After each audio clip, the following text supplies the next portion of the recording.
MBBS in just 16 lakhs. Kyrgyzstan, Central America, Russia, Georgia. Orbit Global Education.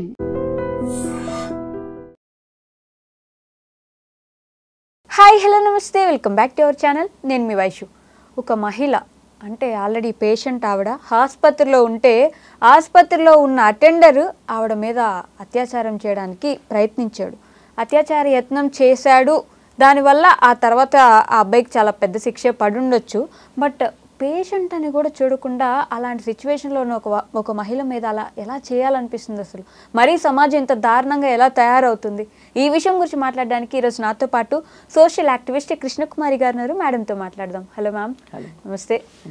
మరి ఆడపిల్లల మీద జరిగేవే దారుణాలంటే bed మీద patient అయ్యుండి బెడ్ మీద ఉన్న ఒక మహిళ మీద ఎవరూ లేరని టైం చూసుకొని ఇలా చేస్తే ఎంత దారుణం అనుకోవాలి మ్యామ్ ఈ సిచ్యువేషన్? అంటే ఈ అత్యాచారాలు చెయ్యాలి అనుకునే వాళ్ళు ఎంచుకునే విధానమే ఇది. ఓకే. ఎవరు నిస్సహాయంగా ఉంటారు, ఎవరు మనల్ని ఎదుర్కోలేరు, ఎదురు తిరగలేరు, చుట్టూ వాతావరణం కూడా మనకు అనుకూలంగా ఉంది అనుకున్నప్పుడు ఇలాంటి పనులు చేయడానికి సాహసిస్తారు. ఇది ఒక రకంగా బాధాకరమైన విషయం. ఇప్పుడు ఆమె వైపు నుంచి చూస్తే ఆమెకి ఏదో అనారోగ్యం ఉంది, హాస్పిటల్కి వచ్చింది. అదేం పెద్ద కార్పొరేట్ హాస్పిటల్ కాదు, ఒక రకంగా పేదలే వెళ్తారు ఆ హాస్పిటల్కి. అసలు ఆ హాస్పిటల్కి చాలా మర్యాద గౌరవం ఉన్నాయి. ఆంధ్ర మహిళా సభ హాస్పిటల్, దుర్గాబాయి దేశ్ముఖ్ హాస్పిటల్ అంటే ఒక రకంగా చాలా పేరున్న హాస్పిటల్, ఎంతోమంది పేదలను హక్కును చేర్చుకున్న హాస్పిటల్. అలాంటి హాస్పిటల్లో ఇలాంటి ఘటన జరగటం అనేది చాలా చాలా సిగ్గుచేటైన విషయం. సరే, మరి అసలు ఈమె అటెండెంట్ కూడా లేని పరిస్థితుల్లో ఉంది పేషెంటు అంటే మరి ఆమె నిస్సహాయ పరిస్థితి చూడండి. ఇది అతను బాగా గమనించాడు. గమనించి పరిస్థితులు చాలా అనుకూలంగా ఉన్నాయి అని చెప్పి అత్యాచారానికి ఒడిగట్టాడు. అయితే ఆమె అరిసింది సకాలంలో, చుట్టుపక్కల వాళ్ళకి అది అర్థమైంది, వాళ్ళందరూ వచ్చారు కాబట్టి సరిపోయింది. లేకపోతే ఆమె పరిస్థితి ఏంటి అసలు? ఆమె పాపం ఏ అనారోగ్యంతో వచ్చిందో, ఆమె ఏదైనా నిజంగా ఏ హార్ట్ ప్రాబ్లంతోనో వచ్చింది అనుకుందాం, ఆమె బతుకుతుందా అసలు? అంత దారుణం జరిగిన తర్వాత ఏదైనా మనుషుల్లో ఈ ప్రవృత్తి పెరిగిపోవడానికి మనం ఒట్టిగా సమస్య గురించి మాట్లాడుకుని ప్రయోజనం లేదండి. అసలు ఈ సమస్యకి మూలం ఏంటి అనేది చూసుకోవాలి. ఇవాళ విచ్చలవిడిగా సోషల్ మీడియా, విచ్చలవిడిగా సినిమాలు, విచ్చలవిడిగా ఓటీటీ ప్లాట్ఫామ్స్, వీటన్నిటిలో చూపిస్తుంది ఏంటి అంటే విపరీతమైన ఎక్స్పోజింగు, రీల్స్ ఇవి చూస్తున్నాం కదా. కొంతమంది మహిళలు మరి ఎలా ఎందుకు ఈ విధమైన కంటెంట్ తోటి చేస్తున్నారో అర్థం కావట్లా.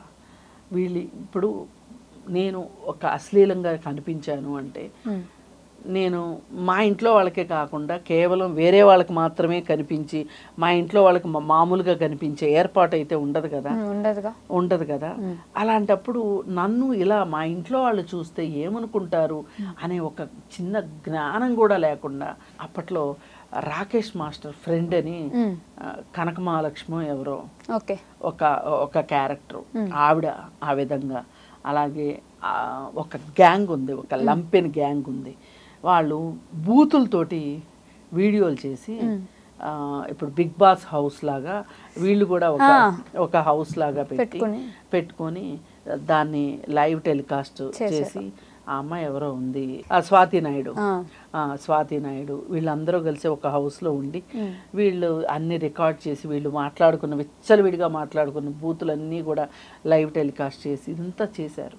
అగ్గిపుల్ల సీను అని ఇంకోడు.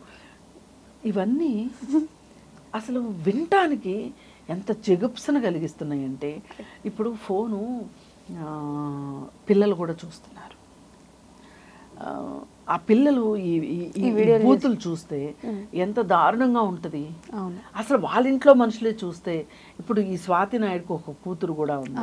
ఇప్పుడు రేపు వాళ్ళ ఆ అమ్మాయి వీడియోలు, స్వాతి నాయుడు వీడియోలు వాళ్ళ అమ్మాయి చూసింది అనుకోండి, ఏమనుకుంటుంది? ఎలాంటి ఇంపాక్ట్ పడుతుంది అనే ఒక ఆలోచన చెయ్యట్లేదా? అసలు వీళ్ళు కేవలం డబ్బులే కావాలనుకుంటున్నారా, లేకపోతే ఒక అటెన్షన్ని కోరుకుంటున్నారా? అటెన్షను ప్లస్ డబ్బులు వస్తున్నాయి, బాగానే ఉంది, కానీ వీటి వల్ల రేపు జరగబోయే అనర్థం ఏంటి? ఎంత ఇప్పుడు మన పిల్లలు చూస్తే ఎంత ఇబ్బందో వేరే పిల్లలు చూస్తే కూడా అంతే ఇబ్బంది కదా.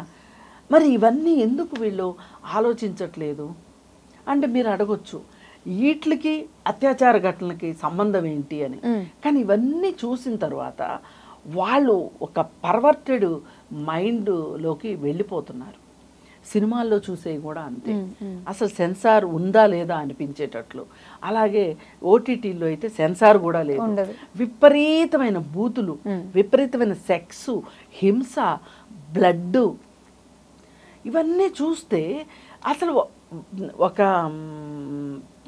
పిల్లల నుంచి పెద్దవాళ్ళ వరకు ఆరోగ్యకరమైన మనస్తత్వం ఎలా ఉంటుంది? అసలు ఆహ్లాదకరమైన మనసు ఎక్కడి నుంచి వస్తుంది?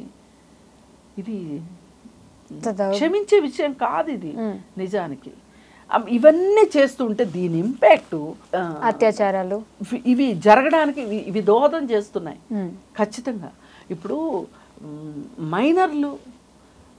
మైనర్ బాలికల మీద మైనర్ బాలరు అత్యాచారం చేస్తున్నారు అంటే ఎందుకు చేస్తున్నారు అని ఎవరన్నా ఆలోచిస్తున్నారా అసలు ఎవరైనా? ఈ ఫోన్లో ఇవే సోషల్ మీడియానే కారణం. పోర్న్ సైట్లు, అందుకే పోర్న్ సైట్లు వద్దు అంటే కొంతమంది మహానుభావులు చెప్తారు, పోర్న్ సైట్లు చూసి వాళ్ళు సంతోషపడిపోయి ఆగిపోతారు అంటారు. అది తాగట్లేదు. ఈరోజు పేపర్లో వచ్చింది, ఈ పోక్సో కేసులు ఎంత పెండింగ్లో ఉంటున్నాయో. పోక్సో కేసులు ఇంకా వేరే నేరాల గురించి కాదు, కేవలం పోక్సో కేసులే 20 నుంచి 25 సంవత్సరం, ఈ 5 సంవత్సరాల కాలంలో కొన్ని వేల కేసులు పెండింగ్లో ఉన్నాయి. ఓకే, ఇప్పుడు పెండింగ్లో ఉన్నాయంటే అర్థం ఏంటి? ఆ నేరస్తులు నిరూపణ కాక వాళ్ళు బెయిల్ తీసుకొని సమాజంలోనే తిరుగుతూ ఉంటారు మన చుట్టూతోనే. వాళ్ళకి ఏమనిపిస్తుంది, ఒక 2 ఏళ్ళు వాళ్ళకి శిక్ష పడకపోతే ఇంకొకటి చేసినా ఇంతే కదా, ఇంకొకటి చేసినా ఇంతే కదా. మళ్ళీ ఇలా తిరిగే వాళ్ళని చూసి ఇంక వేరే వాళ్ళకి కూడా ఏమనిపిస్తుంది, అప్పుడు చేస్తే మట్టుకు ఏం జరుగుతుంది, సో వాట్ అనే ఫీలింగ్ వచ్చేసింది అనుకోండి. ఏంటి పరిస్థితి చెప్పండి? మనం అసలు ఎక్కడికి వెళ్ళిపోతున్నాం? చిన్న చిన్న తప్పులకు కూడా పక్క దేశంలో ఉరిశిక్ష తీసేదాకా వెళ్తున్నారు. అసలు ఉరిశిక్షలే మనుషుల్లో మార్పు తీసుకొస్తాయి అనుకుంటే నిర్భయాకి ఉరిశిక్ష వేసిన వాళ్ళ వల్ల మారాలి మనుషులు. కానీ ఇక్కడ కావాల్సింది ఏంటి అంటే మనకి అవగాహన కావాలి. అసలు నేరం అంటే ఏంటి, ఏ నేరానికి ఏ శిక్ష ఉంది, అసలు చట్టాలు ఏం చెప్తున్నాయి, చట్టాల పట్ల అవగాహన, మహిళల పట్ల నేను గౌరవం ఇమ్మని చెప్పను, ఎప్పుడు కూడా చెప్పను. నేను మేము మహిళలవి, మా గౌరవం కావాలని నేను ఎప్పుడు అడగను. మేము మీతో పాటు పౌరులవి, మాకు హక్కులు ఉన్నాయి, మా హక్కుల్ని గౌరవించండి. మాకు హక్కులు ఉన్నాయని గుర్తించండి చాలు, గౌరవించక్కర్లే. గుర్తిస్తే ఒళ్ళు దగ్గరుంటే నేరాలు చేయకుండా ఉంటారు, నేరాలు చేయకపోతే శిక్షలు లేకుండా ఉంటాయి. అసలు నేను వాళ్ళ హక్కుల్ని నేను గౌరవించినప్పుడు నా హక్కులు వాళ్ళు గౌరవించాల్సిన అవసరం లేదు. అసలు హక్కులు అందరికీ హక్కులే, మానవ హక్కులు. మనం అందరం మానవులవి. మహిళల పురుషుల అనేది తర్వాత వచ్చింది, థర్డ్ జెండర్ అనేది తర్వాత వచ్చింది.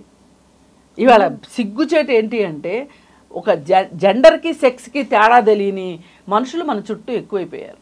అంటే అవగాహన లేదు. ప్రభుత్వాలకు అసలు గాల్లో దీపం పెట్టి దేవుడా నీ మహిమ అంటున్నారు. నిర్భయ చట్టం వచ్చింది మనకి. నిర్భయ చట్టం ఎంతో కళ్ళు తెరిపిస్తుంది అనుకున్నాం. ఆ చట్టంని ప్రభుత్వాలు సరిగా గనక అమలు జరిపితే గనక ఆ చట్టం వచ్చి ఇప్పుడు 13 ఏళ్ల కాలంలో ఎంత మార్పు రావాలి. నిర్భయ ఫండ్ క్రియేట్ చేశారు, దాని ద్వారా అవగాహన చిన్నప్పటి నుంచి పిల్లలకు అవగాహన నేర్పమంటున్నారు. పాఠ్య పుస్తకాల్లోనే నేరం అంటే ఏంటి, మోరల్స్ గురించి నేర్పించమని చెప్తున్నారు. అలాగే మహిళల హక్కుల్ని ఎలా, మహిళలకు కూడా హక్కులు ఉంటాయి అనే ఒక అవగాహన కల్పించమంటున్నారు. నో మీన్స్ నో, ఒకసారి నో చెప్తే నో అంతే.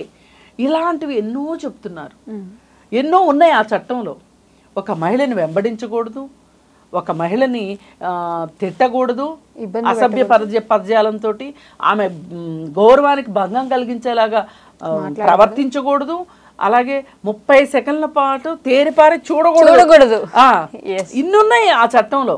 మరి ఆ చట్టం గురించి ఎంతమందికి తెలుస్తుంది?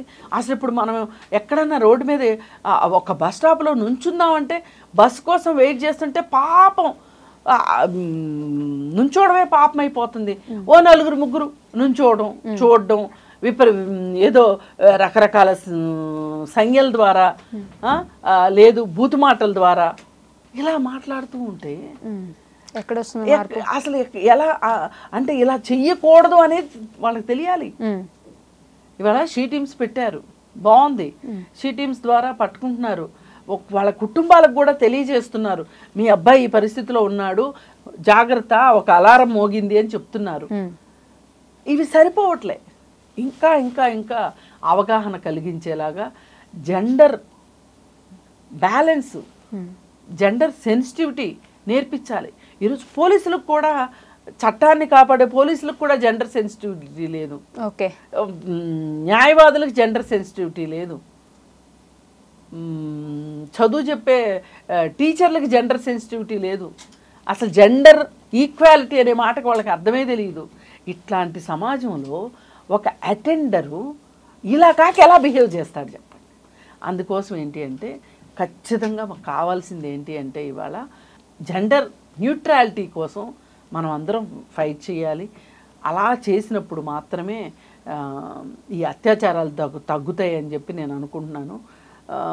అలాంటి రోజు కోసం మనం ప్రయత్నిద్దాము. మీడియా ద్వారా అలాంటి ప్రయత్నం, ఒక సెన్సిటివిటీని కలిగించేలాగా మనం పనిచేయాలి అని, అలాగే సినిమాలు అన్నీ, సాహిత్యం దగ్గర నుంచి అన్నీ మారాల్సిన అవసరం ఉంది. Thank you.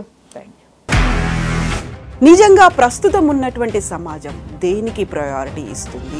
ఆర్థిక సంబంధాల చుట్టూ మాత్రమే తిరుగుతుంది. మళ్ళీ ఎన్నికలంగానే చాలా విరక్తి కలుగుతాం.